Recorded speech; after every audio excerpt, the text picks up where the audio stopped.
Jangankan berbuat baik kepada tetangga, mengenalnya saja tidak. Kita bahkan tidak pernah mengetahui dengan siapa kita bertetangga, padahal kita telah bertahun-tahun hidup bertetangga dengannya. Jangankan berbuat baik, mengucapkan salam pun kepadanya kita tidak pernah. Sekedar menyapa dan berbicara dengannya saja kita tidak pernah. Alhamdulillah.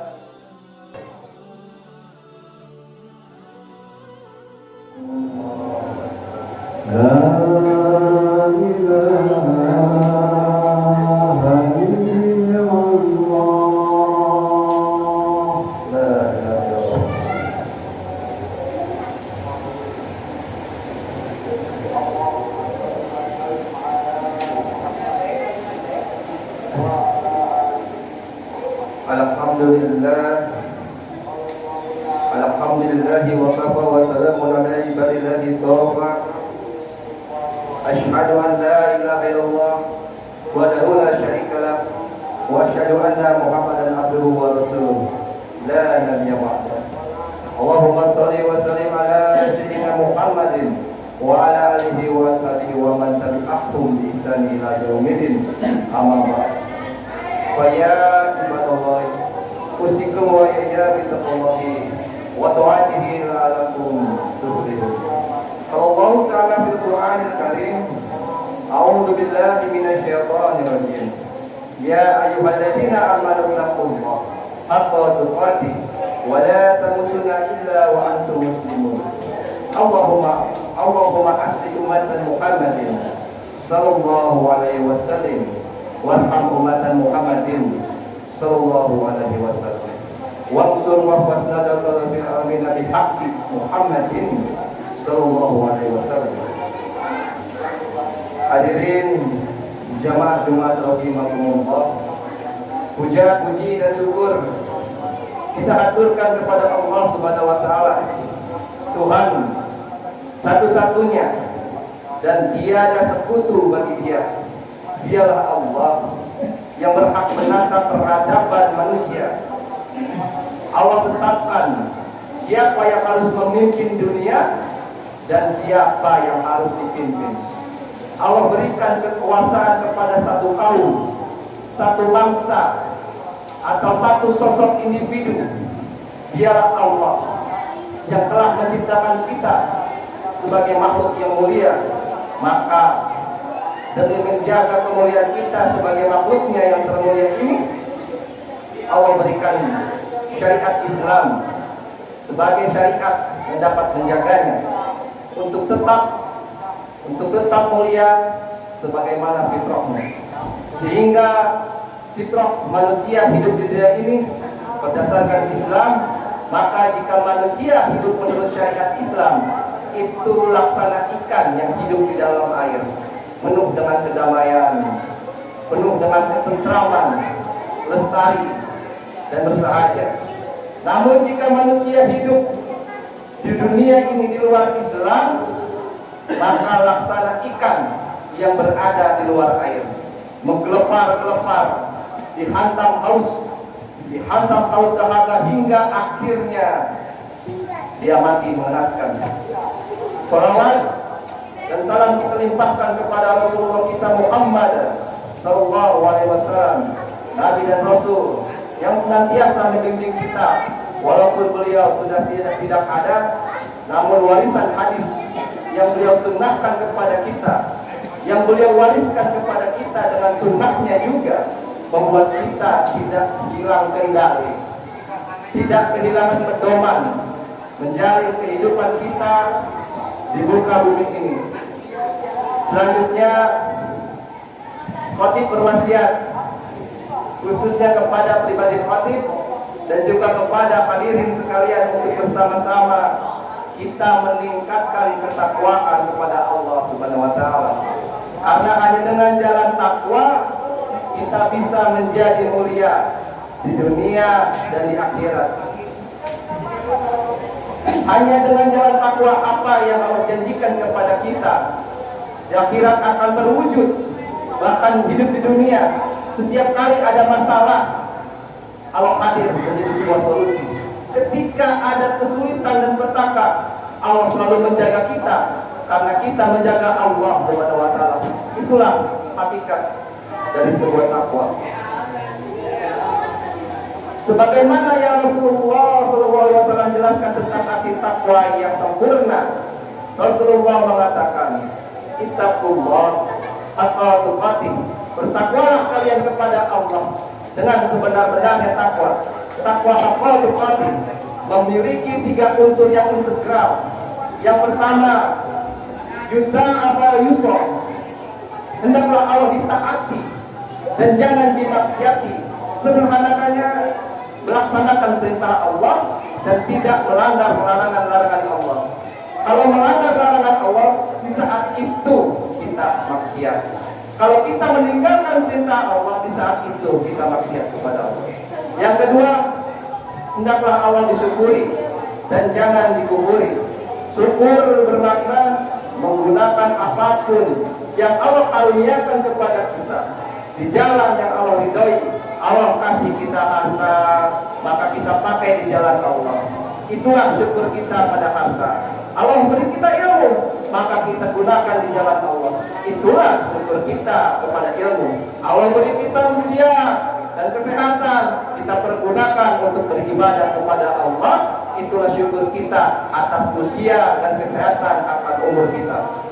Yang ketiga, unsur takwa haqqa tuqatih, senantiasa mengingat Allah dan tidak melupakannya.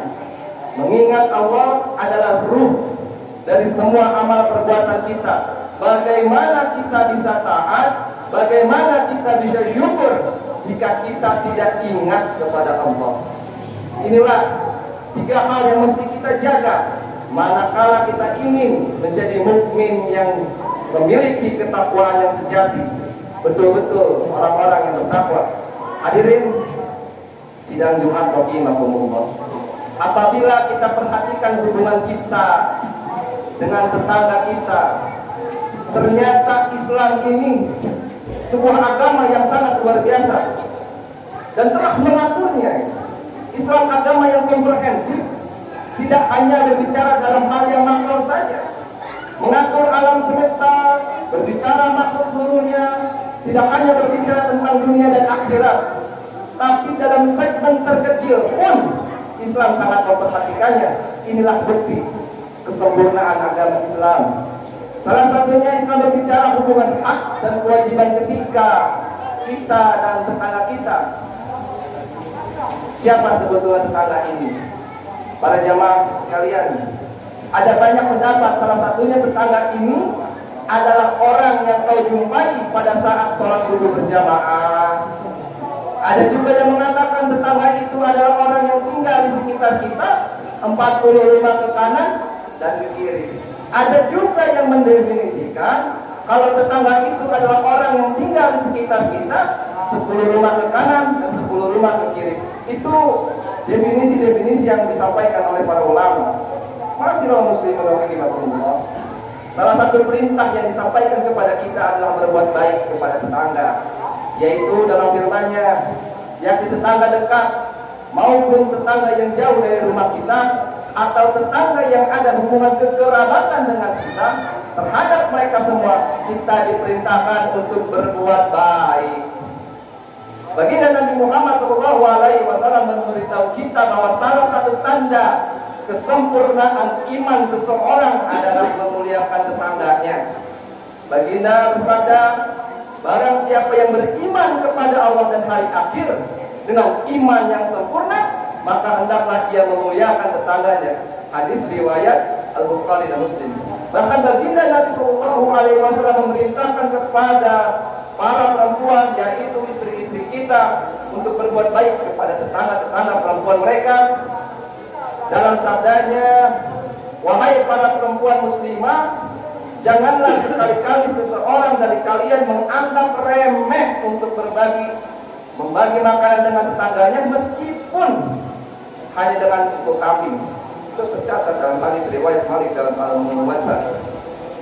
Hadirin yang berbahagia, salah satu hal yang dapat menguatkan hubungan kita dengan tetangga dan menjadi sebab timbulnya rasa kasih sayang antar tetangga ada saling berbagi, saling memberi hadiah. Sahabat Abu Dzar radhiyallahu berkata, sesungguhnya kekasihku Nabi Muhammad SAW berpesan kepadaku, jika engkau memasak sup, maka perbanyaklah kuahnya, kemudian lihatlah salah satu keluarga di antara tetanggamu, lalu berikanlah sebagian darinya kepada mereka dengan baik. Hadis riwayat Muslim.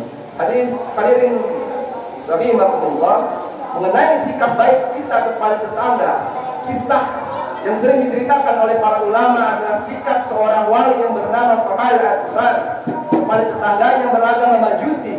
Ibnu Al-Mulaqin dalam Tabaqat Al-Auliya menceritakan Sahal Al-Tusari memiliki seorang tetangga yang beragama Majusi, berbeda agama dengan Muslim.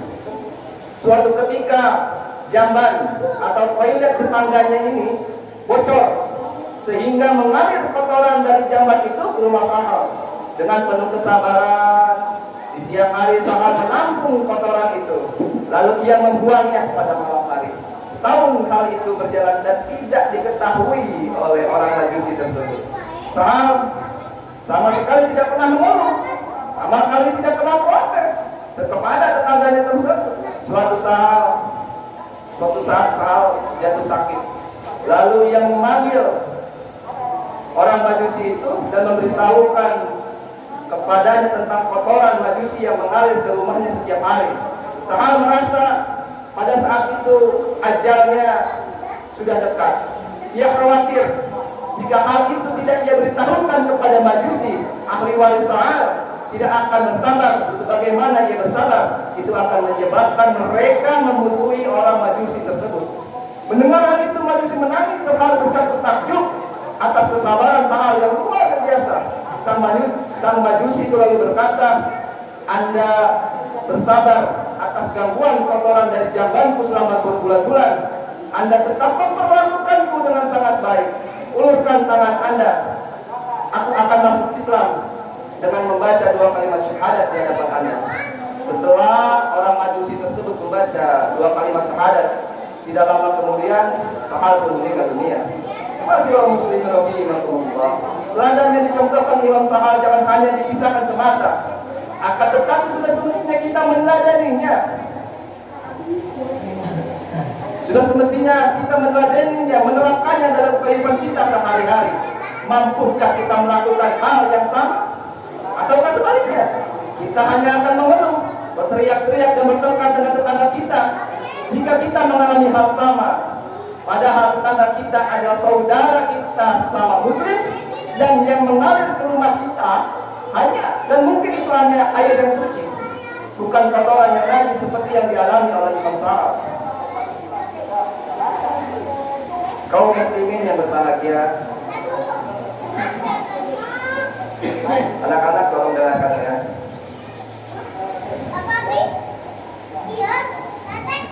Marilah kita saling mengingatkan untuk berbuat baik kepada tetangga kita. Kita hindarkan diri kita dari apapun yang dapat menyakitinya atau melukai hatinya. Janganlah kita bertanya kepadanya mengenai sesuatu yang bukan menjadi urusan kita dan kita tidak berkepentingan dengannya, dan janganlah kita mencari-cari aibnya. Apakah itu terjadi kepada kita? Dan janganlah kita berusaha melihat sesuatu yang ia sembunyikan daripada kita. Janganlah kita mendengar atau mencuri-curi pembicaraannya yang ia rahasiakan daripada kita.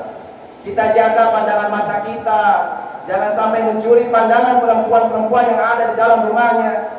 Marilah kita berbagi makanan dan minuman dengannya. Jika ia sakit, marilah kita menjenguknya. Jika ia meninggal, marilah kita antarkan jenazahnya ke pemakaman. Kita menghiburnya apabila ia sedang ditimpa musibah. Kita bantu ia jika ia membutuhkan bantuan. Kita hutangi jika ia membutuhkannya. Marilah kita memperlakukan para tetangga kita dengan sangat baik, bersabar atas gangguannya. Marilah kita bersabar atas perlakuan buruknya kepada kita. Marilah kita tampakkan kegembiraan saat ia gembira. Kita tampakkan kesedihan saat ia bersedih. Kita jaga rahasianya. Janganlah kita sebar aib dan keburukannya. Kita maafkan kesalahannya. Kita bimbing dan ajarkan ilmu agama yang tidak dia ketahui dengan penuh kelembutan. Kita ingatkan jika dia berbuat salah dengan cara yang baik, bukan dengan cara-cara yang berbicara yang kasar dan yang dapat melukai hatinya. Hadirin rahimakumullah, sudahkah itu semua kita lakukan kepada kita? Atau sebaliknya, jangankan berbuat baik kepada tetangga, mengenalnya saja tidak. Kita bahkan tidak pernah mengetahui dengan siapa kita bertetangga, padahal kita telah bertahun-tahun hidup bertetangga dengannya. Jangankan berbuat baik, mengucapkan salam pun kepadanya kita tidak pernah. Sekedar menyapa dan berbicara dengannya saja kita tidak pernah. Naudzubillah. Mudah-mudahan kita tidak termasuk orang-orang yang acuh tak acuh dengan tetangga kita. Mudah-mudahan kita digolongkan ke dalam orang-orang yang senantiasa memuliakan tetangga sebagaimana diperintahkan Allah dan Rasulnya. Ma'asyiral muslimin rahimakumullah, saking besarnya hak-hak tetangga yang harus kita penuhi sampai Rasulullah SAW bersabda, Jibril terus-menerus berpesan kepadaku untuk berbuat baik kepada tetangga hingga aku mengira bahwa ia menjadikan seorang tetangga akan mewarisi harta tetangganya. Hadis riwayat Al-Bukhari dan Muslim. Masihlah muslimin rahimakumullah. Demikian aku bersingkat pada hari ini yang penuh dengan keberkahan. Semoga bermanfaat bagi kita semua dan dapat kita amalkan bersama. Barakallahu wa lakum bil Qur'an al-azim wa nafa'ani wa iyyakum bima fihi min ayati wa dzikril hakim wa taqabbalu minni wa minkum tilawatahu innahu